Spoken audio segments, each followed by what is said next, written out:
Hola, ¿qué tal a todos? Bienvenidos a una nueva sesión de geometría diferencial y en esta ocasión vamos a seguir hablando sobre curvaturas normales. Vamos a hablar de una noción importante que es la de curvaturas principales y vamos secciones normales primero, curvaturas principales y vamos a irnos ya metiendo hacia el concepto de curvatura gaussiana, ¿no? Entonces es bastante material que tenemos que cubrir, pero pues trataremos de hacerlo con cuidado. Esto aún es siguiendo el texto de Do Carmo y pues nada, vámonos a trabajar, vámonos al pizarrón. Lo que vamos a hacer es argumentar que las curvaturas normales corresponden con cada una de las direcciones que hay en un plano, o visto de otra forma, con todas las posibles selecciones de un plano normal a la superficie o transversal a la superficie en esa dirección. Entonces vamos a tener tantas como direcciones en un círculo. Es decir, con curvaturas principales estamos pensando que tenemos una y así un poco lo planteamos, ¿no? ¿Qué es lo que determina la curvatura principal? Un ángulo, ¿no? Y entonces ese ángulo proviene de variar una cantidad en un cerrado, es decir, de preguntarse ese ángulo si está entre 0 o 2pi, ¿no? Entonces, de hecho es un cerrado acotado, es un compacto en el sentido de R, ¿no?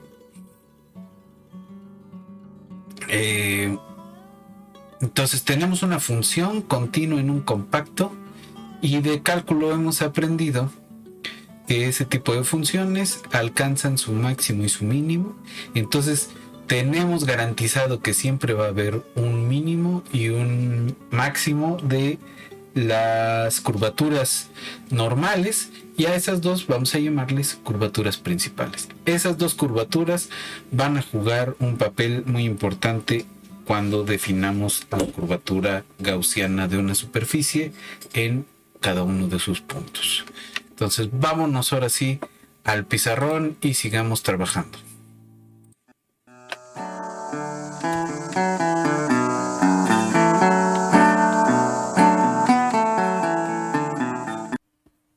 Ok, entonces vamos a ver esta proposición,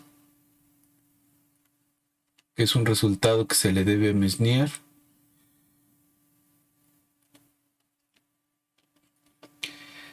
Y lo que dice es que todas las curvas sobre una superficie que tienen la misma tangente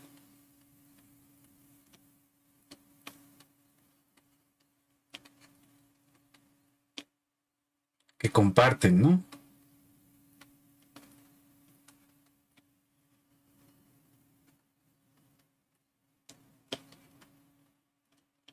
La misma tangente en un punto P tienen las mismas curvaturas normales.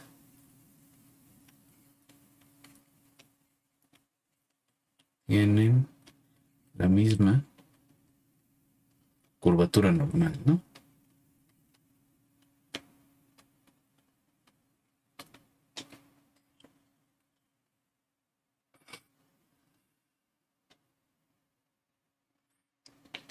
Entonces, ¿cuál va a ser la idea? Tenemos por acá nuestra superficie y vamos a tener acá a la curva sobre la superficie, un vector tangente a la curva Entonces lo que dice es que este vector tangente va a tener asociada una familia de curvas tangentes ahí, ¿no? Y vamos a tener una dirección normal a la superficie en ese punto. Esta es la n. Y por acá está el vector n pequeña, ¿no? Entonces la idea es, si todos tienen el mismo tangente, entonces el ángulo que hacen con el normal, que es este de acá, con el normal a la curva, tiene que ser el mismo, ¿no? Entonces la idea es que el normal a la curva o va a apuntar para acá o va a apuntar para acá, ¿no? Son las dos opciones que tiene. Y entonces este ángulo pues tiene su correspondiente acá, ¿no? Y entonces la curvatura normal tiene que ser esencialmente la misma, ¿no? Otra forma de verlo es que vamos a tomar un plano que contenga a este vector, al normal a la superficie y al vector tangente a la curva. Ese plano tiene que contener a la curva, ¿no?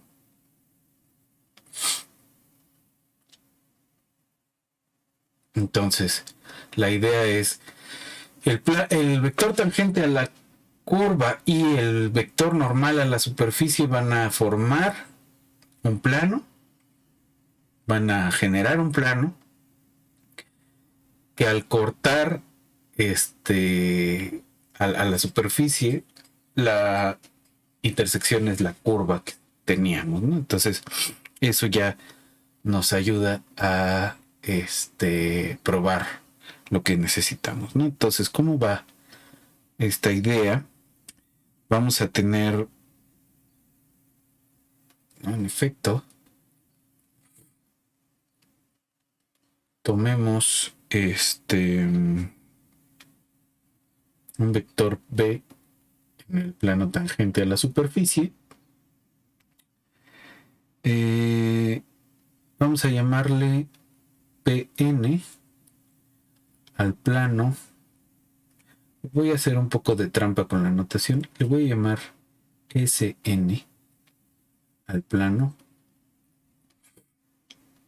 que contiene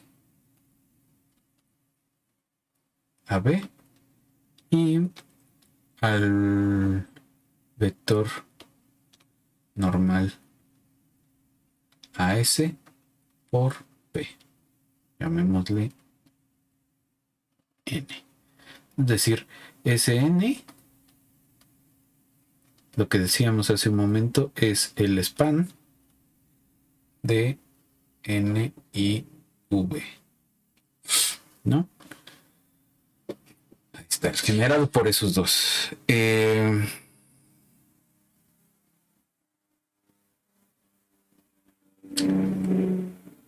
¿No? Entonces, como tienen la misma tangente, la curva va a quedar en la intersección, ¿no? La curva alfa es seguido de alguna cosa seguramente.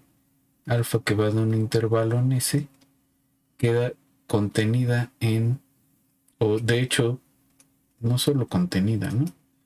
Esta curva es igual, alfa es igual, alfa de I. La imagen bajo la alfa del intervalo que estamos utilizando es la intersección de SN con la superficie, ¿no? Y ya con eso tenemos. ¿Por qué? Porque entonces el vector normal a la curva, ¿no? N es ortogonal al plano SN. Porque esta curva queda completamente metida en ese plano. y toda la familia esta de curvas quedan ahí. Entonces ya, con eso quedó hecho. Ahora, algo importante, a esta SN se le llama una sección normal. SN es llamada una sección normal. No, perdón, no la SN, sino SN intersección S es llamada una sección normal, ¿no? Entonces cada sección normal está asociada con una curvatura normal.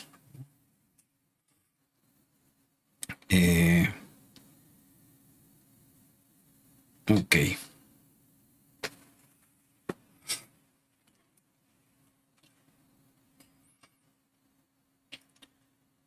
Por ejemplo, bueno, ¿y cuál va a ser la idea de todo esto?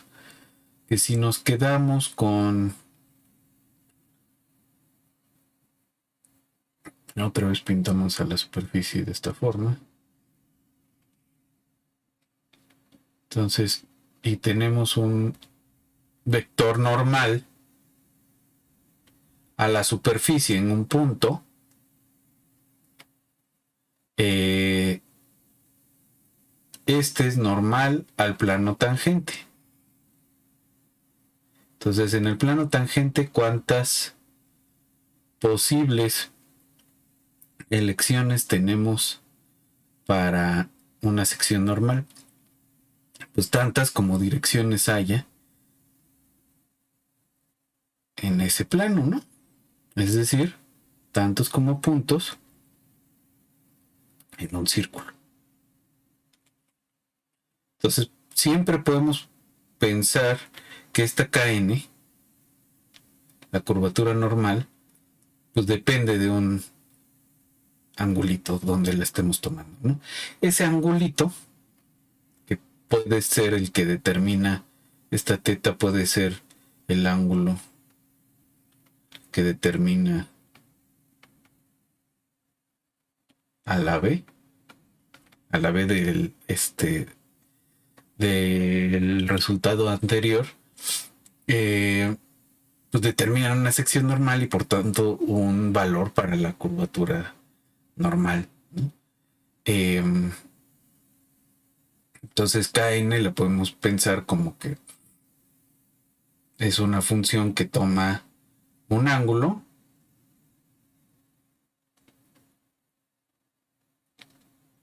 y me arroja un número real, ¿no? Ya no me preocupo de la curva porque yo sé que uno de estos vectores tangentes me determina toda una familia de curvas que a los que les corresponde un valor de la curvatura normal. Y este va a ser el argumento para decir que tiene un máximo y un mínimo. Pero bueno, vamos a ver un par de ejemplos antes de continuar. Consideremos la superficie de rotación respecto al eje Z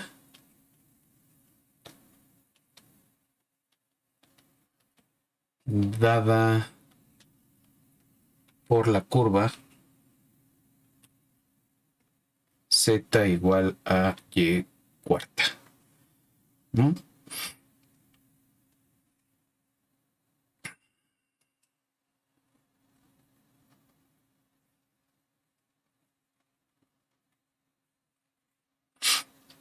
¿Cómo se ve esta superficie? Eso no es tan importante. Se ve como una cazuela, ¿no? O sea, esta es una curva que va así. Se acuesta en el cero y tiene esto acá. Vamos a pintarla de color rosadito, ¿no? Ahí está. Ok. Ahora Ahora, ¿qué nos interesa aquí? ¿Qué pasa en el P igual a 0? En ese punto, la diferencial del mapeo de Gauss es igual a 0.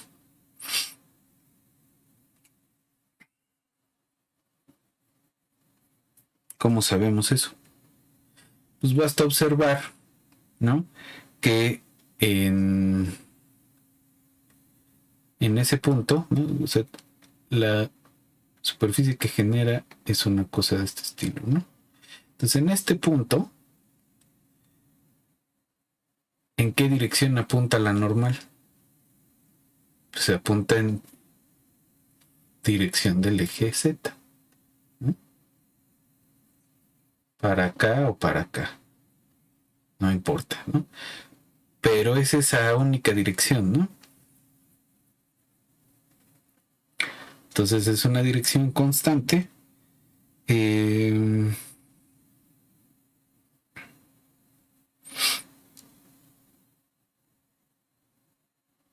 ya con eso tenemos para argumentar que como n de z, perdón, n de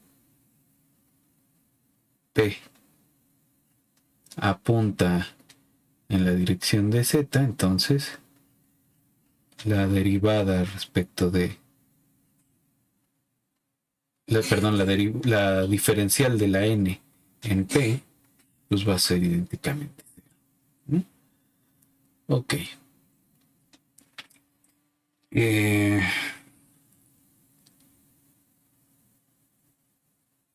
pasa en el plano? En un plano, ¿no? ¿Cómo son las secciones normales del plano?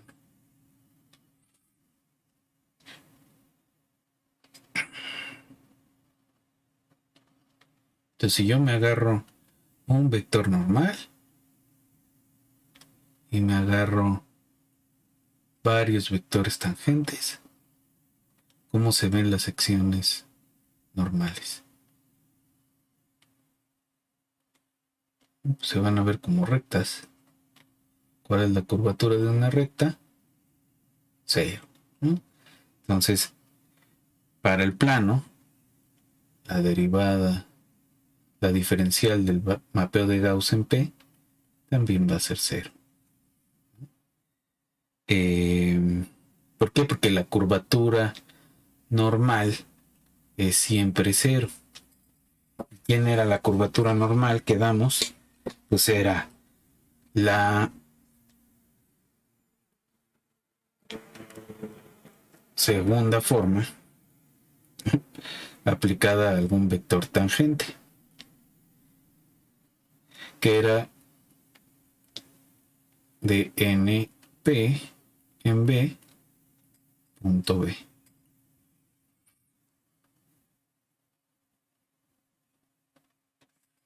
¿no?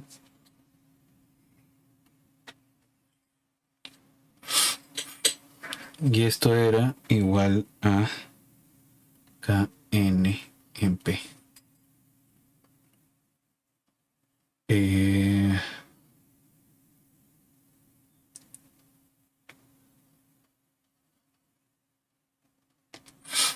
Entonces, si esto es 0, significa que este es ortogonal a este. Entonces, este está en la dirección, este de aquí, está en la dirección de la normal al vector tangente, ¿no?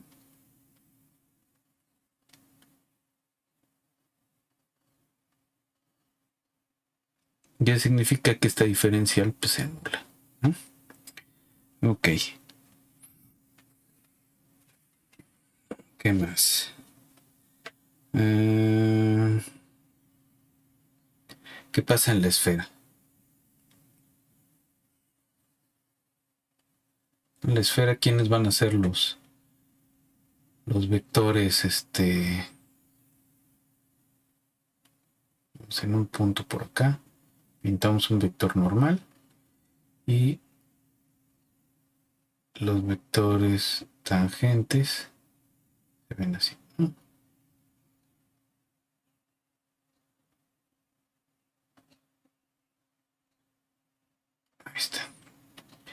Entonces, cuando corto con un plano que contenga estos dos a la esfera, ¿qué voy a obtener? ¿Cuáles son las secciones normales? Pues son círculos máximos, ¿no?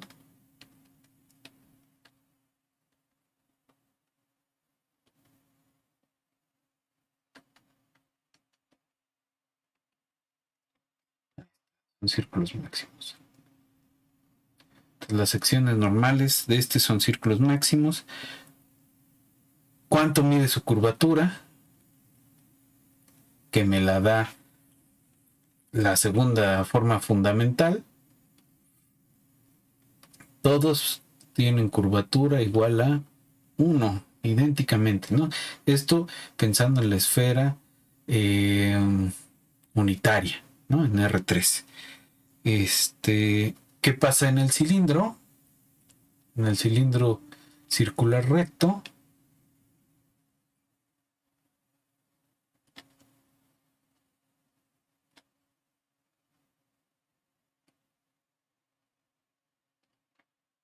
yo me paro, digamos, en este punto, me tiro el normal y tengo, digamos, esta dirección, esta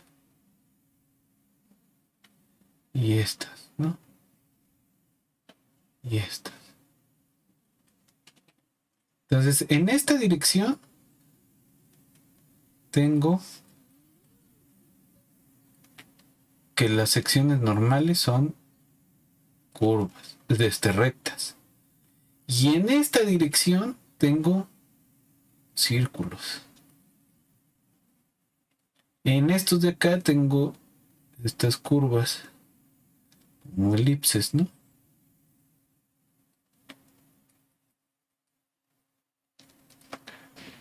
Y son las tres opciones que tengo: unas elipses, círculos máximos y rectas, ¿no?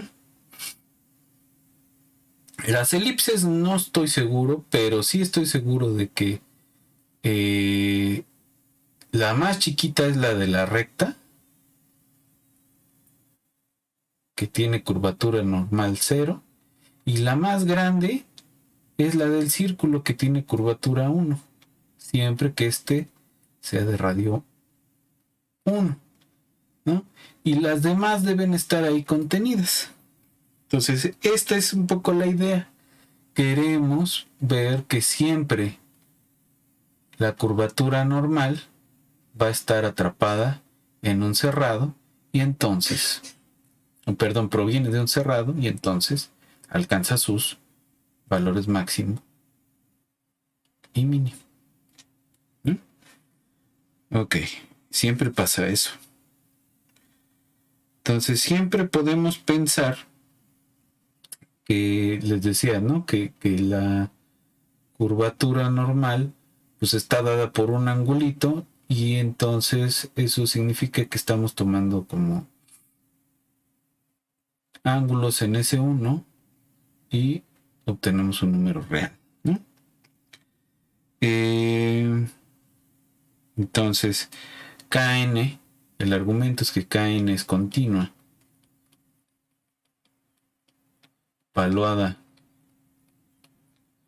en un cerrado, perdón, en un compacto. Entonces alcanza su máximo y mínimo. Entonces a esas les vamos a llamar curvaturas principales.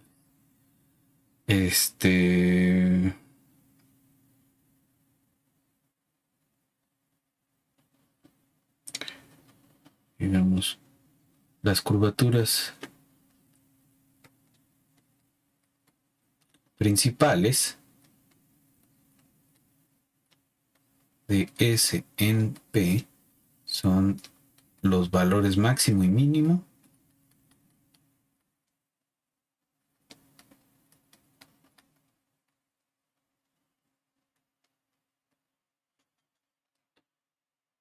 de la curvatura normal en P, ¿no? Y llamaremos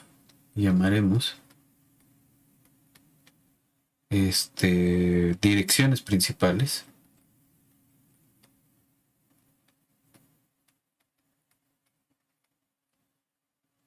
a los valores propios, vectores, perdón,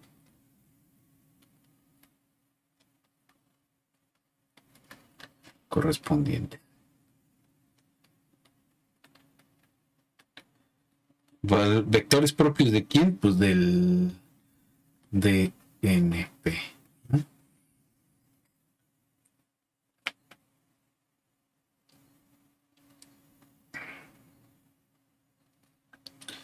Ahora, última parte de esa definición, una curva cuyo vector tangente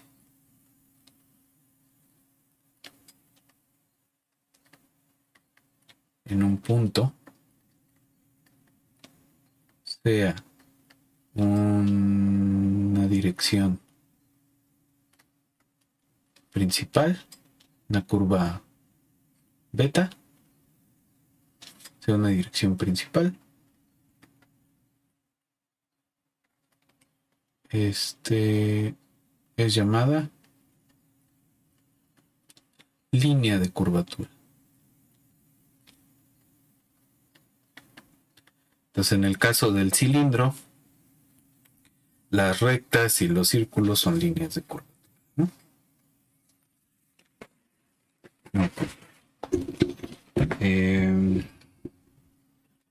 El siguiente resultado lo que nos dice es que nos caracteriza las líneas de curvatura de una superficie, ¿no? Entonces es el teorema de Olinda-Rodríguez.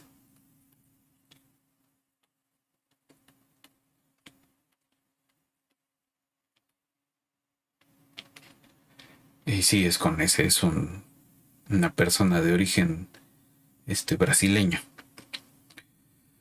Entonces, una condición necesaria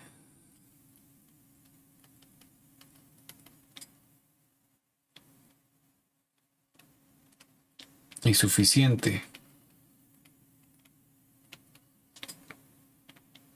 para que una curva conexa irregular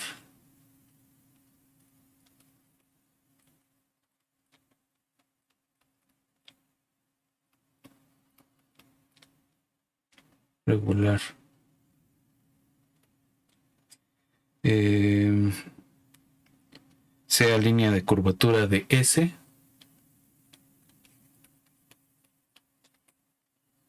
una curva, llamémosle alfa, sea línea de curvatura de S, es que el vector normal a lo largo de esa curva, pues el normal a la superficie, pero a lo largo de esa curva, sea igual a una función lambda de t por alfa prima de t. Eso para cualquier parametrización de alfa. N de t pues no es otra cosa que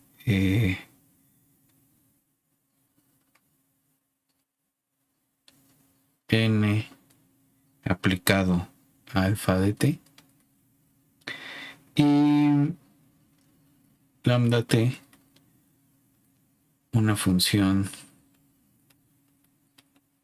diferenciable.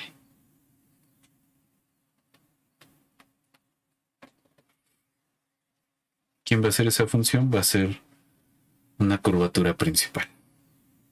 Entonces la prueba es rápida. Entonces es suficiente observar que alfa, si alfa está contenida en una dirección principal, Entonces, si alfa está contenida en una dirección principal, en una línea de curvatura, perdón. Si quiero hablar sobre alfa o sobre alfa prima. Alfa prima. Una dirección principal.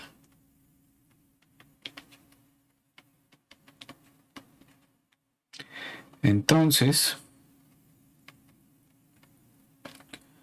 alfa prima en el 0 es vector propio de NP para ¿no? En el sentido de que si yo le aplico esto a alfa prima del 0, esto es igual a un numerito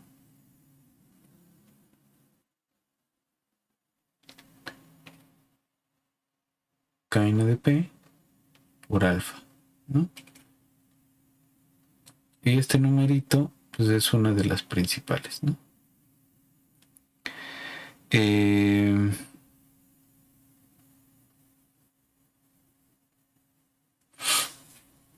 ¿No?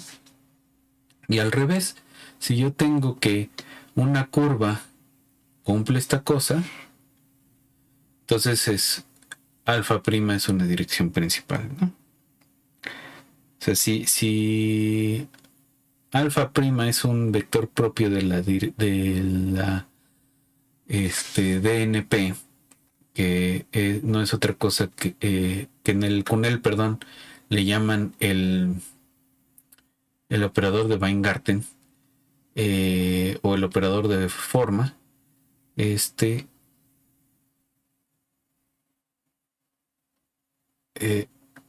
cumple este problema de valores propios, ¿no? Donde el valor propio pues no es otra cosa que la curvatura principal correspondiente. Ok. Entonces, ejemplos rápidos de esto. En la esfera ya vimos que K1 es igual a K2, igual idénticamente a 1. En el cilindro vimos que K1 va a ser el que corresponde al mínimo, 0, y K2 va a ser 1. En la esfera, el cilindro, en el plano, tenemos K1 igual a 0, K2 igual a 0, ¿no? Y así, vamos a ir recuperando los ejemplos. Antes, vamos a escribir de otra forma los vectores tangentes. Entonces, si tomamos B en TPS, entonces B lo podemos escribir como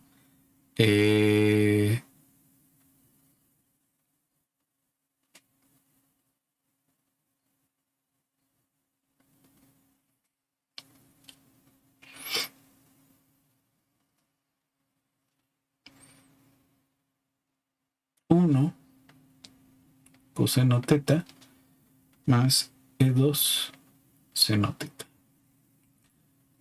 Llamémosles lambdas, por ejemplo.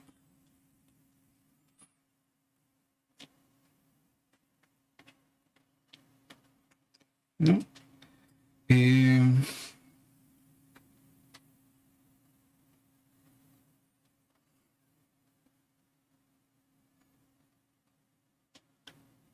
¿Quién es este teta?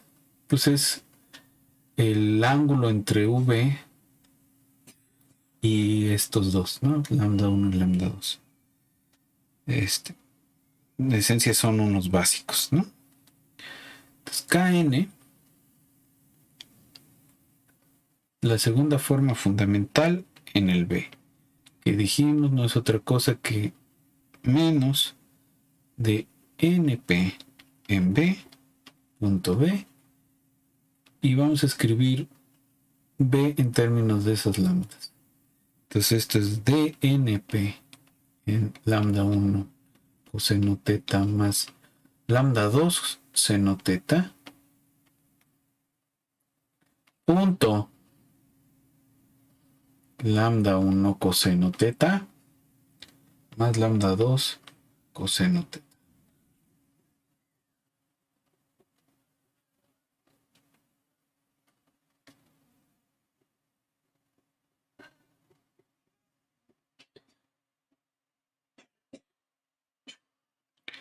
Pero si esta lambda 1 y lambda 2 son ortonormales, entonces este producto punto no es otra cosa que... perdón, aquí me falta un paso. Esto de acá, cuando yo le aplico la diferencial del mapeo de Gauss, va a quedar lambda 1 E1 coseno, perdón, no E1, lambda 1 K1 coseno teta más lambda 2 K2 seno teta punto lambda 1 coseno teta más lambda 2 seno teta seno. ¿No? Y entonces aquí lo que voy a tener es que cuando haga los productos cruzados se me van a ir ahí un montón de cosas y finalmente me queda nada más K1 coseno cuadrado de teta más K2 seno cuadrado de teta. Esta de aquí es una de tantas fórmulas de Euler, ¿no?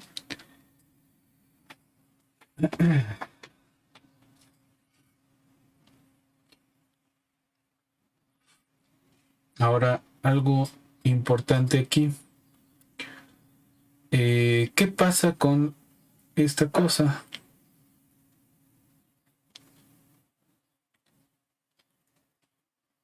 ¿Cuál es su relación con las curvaturas principales? Ya vimos que estos son valores propios, ¿no? Y si esta matriz es no singular, que cuando tenemos una orientación dada es no singular,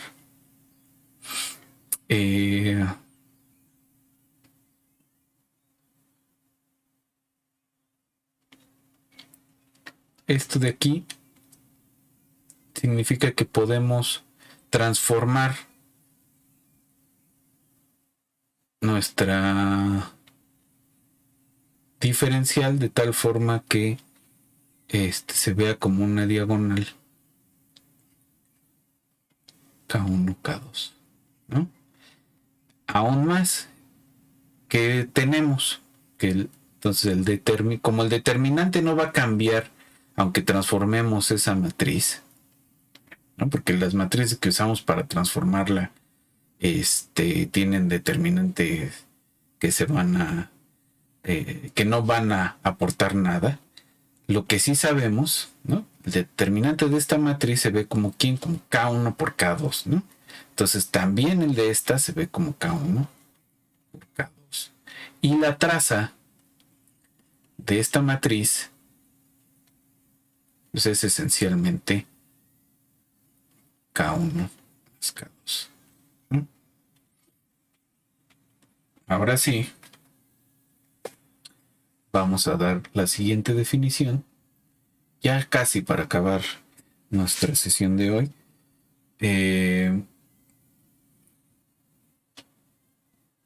Vamos a decir que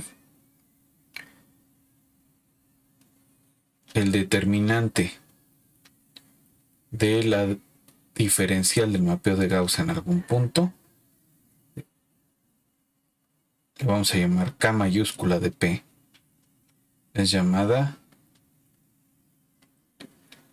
curvatura gaussiana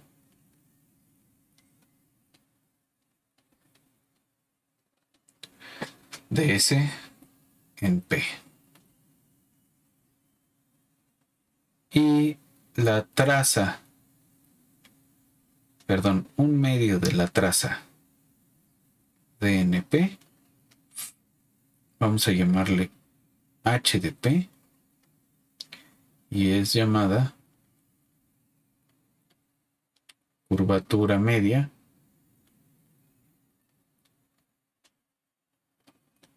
de S en P, ¿no? Entonces el producto de las curvaturas principales es la curvatura gaussiana y el promedio de las curvaturas principales, promedio aritmético, es la curvatura media. Y vamos a dar ahora una clasificación de los puntos de una superficie. Entonces sea P en una superficie diferenciable, orientable, ¿no?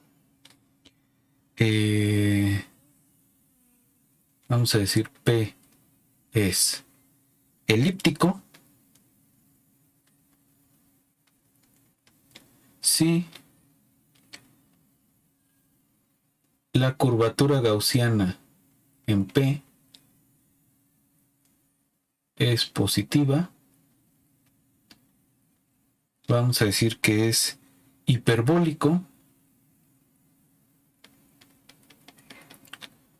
si la curvatura gaussiana en P es negativa, que es elíptico, perdón, ya dije elíptico, parabólico.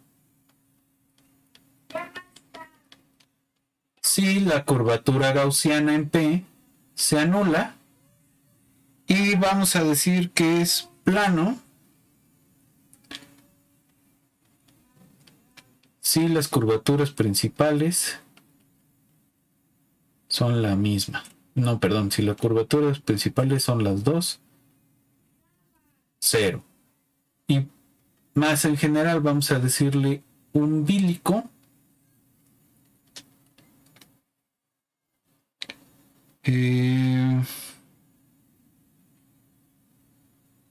si la K1 es igual a la K2, independientemente que se anulen o no se anulen, ¿no? Pues, por ejemplo, ya sin hacer muchos cálculos, con los ejemplos que vimos, una esfera tiene solo puntos umbílicos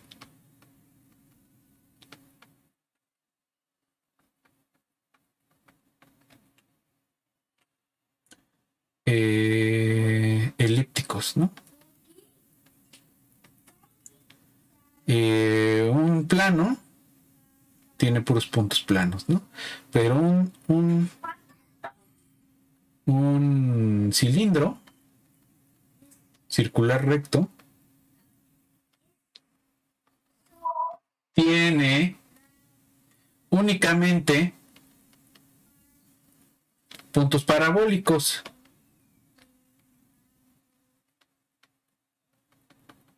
Un plano tiene puntos umbílicos que se anulan, que son puntos planos.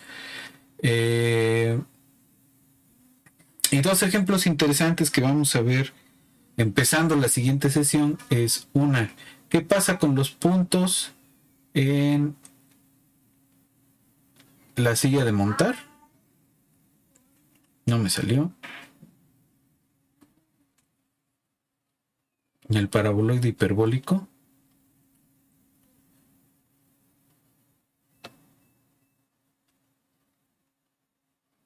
Ahora sí. Entonces, vamos a ver qué tipos de puntos tenemos aquí. ¿Qué pasa, por ejemplo, con los puntos en el toro de revolución? Vamos a clasificar todos los puntos del toro de revolución. de acuerdo a su curvatura, ¿no? Vamos a hacer esos dos ejemplos. Y ya para cerrar,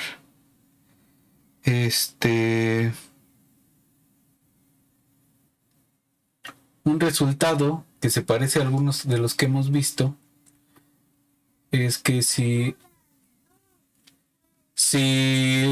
S tiene solo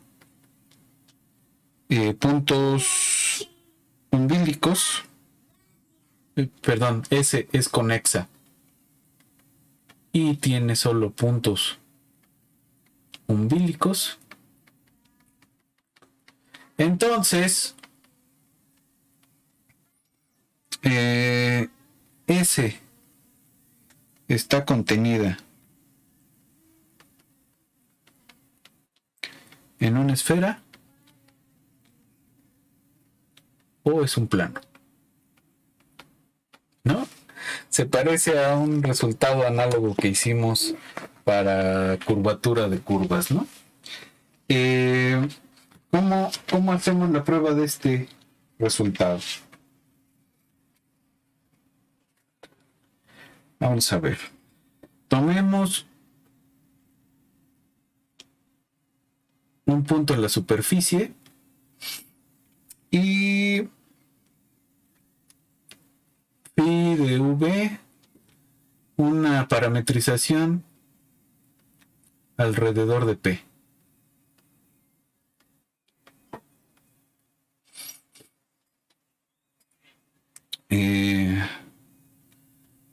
Tal que el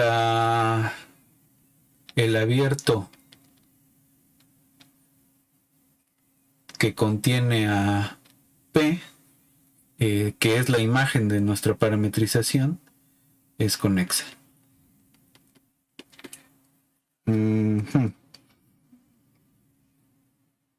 Como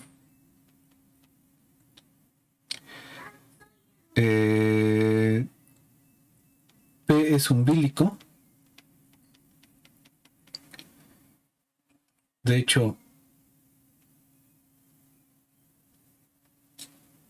ni siquiera P, cualquier Q en B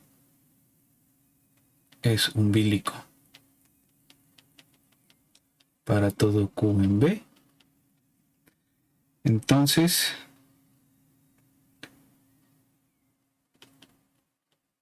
para cualquier vector tangente de la forma phi u por A1 más phi b por A2,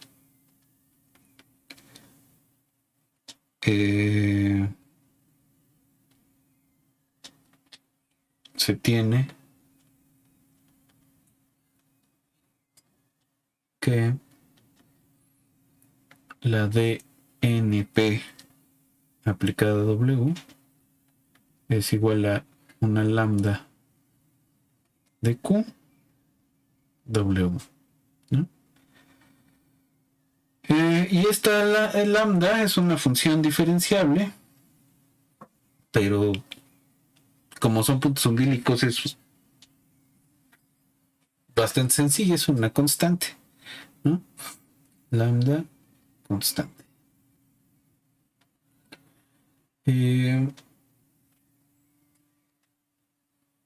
Como lambda es constante, entonces si yo le aplico de np a w, esto va a ser igual a parcial de n respecto de u a 1 más parcial de n respecto de b por a2, y esto es igual a lambda veces phi u por a1 más lambda veces phi b por a2.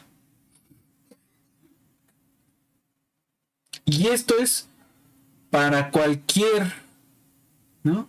Para todo W en TPS. Para todo W en TPS, esta cosa de aquí se ve de esta forma de aquí, donde lambda es un valor constante y fijo. Entonces, ¿qué podemos decir? Que la parcial de n respecto de u es de la forma lambda por phi u, y la de n respecto de b es de la forma lambda phi b.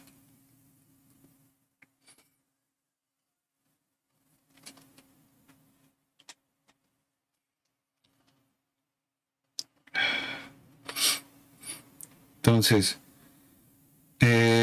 si sacamos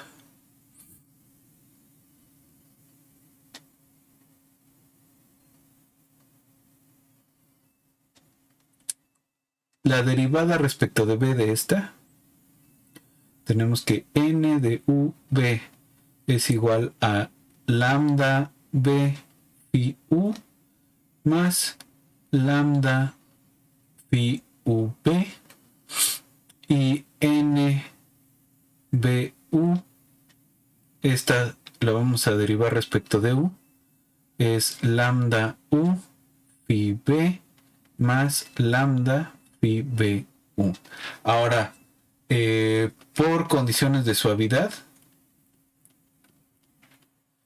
n de v es igual a n de bu, y phi de v es igual a phi de bu.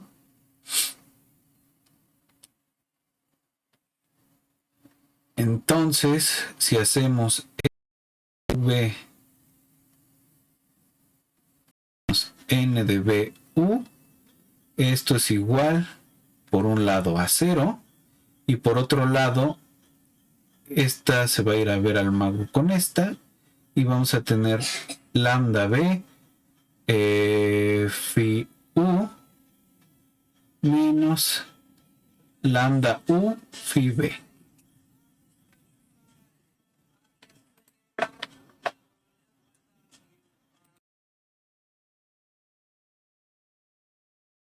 Ok, entonces tenemos que lambda phi u, lambda b phi u menos lambda u phi b son iguales a 0.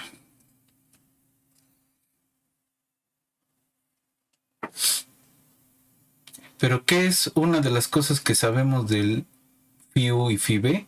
Que son linealmente independientes, ¿no? Son LI. Entonces, esto pasa si, solo si lambda b es igual a lambda u igual a 0.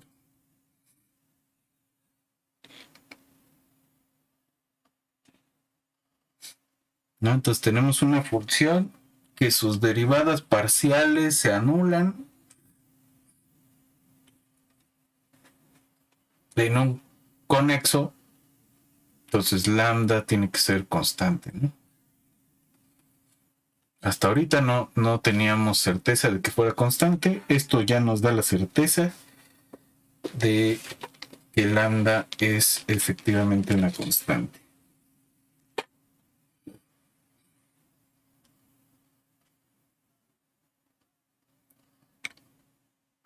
Ahora, si lambda es idénticamente 0,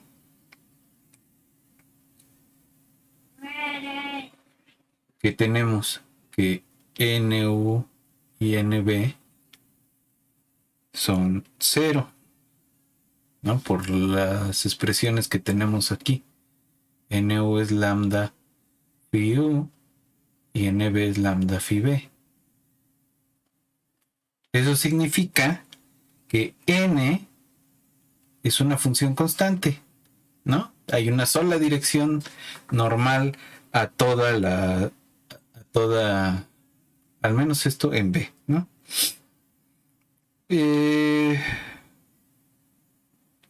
¿Eso qué significa?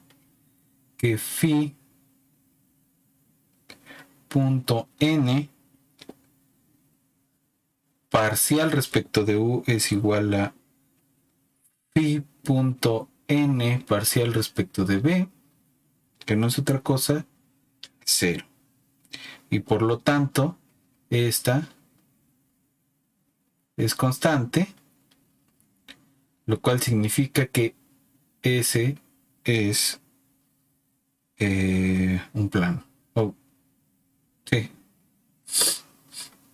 O que B es una parte plana de S, en última instancia, ¿no? B pertenece a un plano, ¿no? Eso es si lambda es idénticamente cero, ¿no? Ahora, si lambda no se anula, entonces tomemos el punto, consideremos phi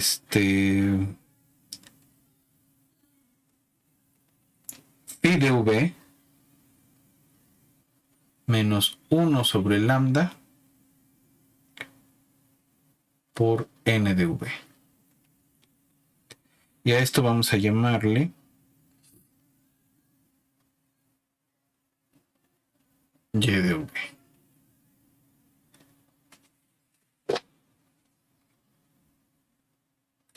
¿Qué pasa si derivamos esto respecto de u? Entonces, parcial respecto de u de y de v es igual a phi u menos, esta es constante, n u, ¿no? Y parcial respecto de b de y de v es phi b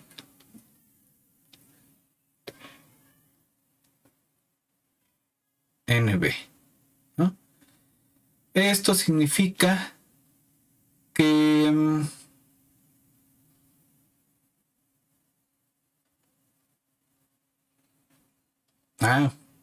¿ya vieron? Tenemos nu por las partes anteriores. Nu, ¿quién era? Era lambda por phi u. Nb era lambda por phi b. Entonces estas expresiones de aquí son 0, ¿no? 0 y 0, ¿no? Entonces son constantes en las dos direcciones y por lo tanto y en realidad es un punto, ¿no?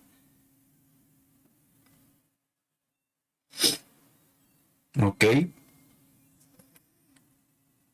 Y entonces lo que quiero ahora saber es quién es phi de v menos y norma cuadrada.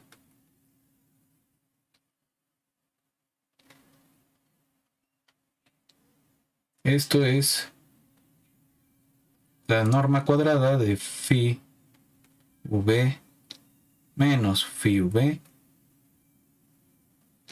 menos 1 más, ¿no? 1 sobre lambda n de v. Estos dos se van a ir a ver al mago y me queda nada más la norma de 1 sobre lambda de n de v al cuadrado. Pero n es un vector de norma 1. Entonces esto de aquí no es otra cosa que 1 sobre lambda cuadrado. Entonces la distancia de cualquier punto en la superficie a un punto fijo es un entero positivo para cualquier punto en la superficie. Por lo tanto, S es una esfera. O pertenece, ¿no? Pertenece a una esfera. Fin. Ok, pues lo dejamos aquí y vamos a ver un par de cosas más sobre curvatura gaussiana y sus artefactos en la próxima sesión. Nos vemos en la siguiente sesión.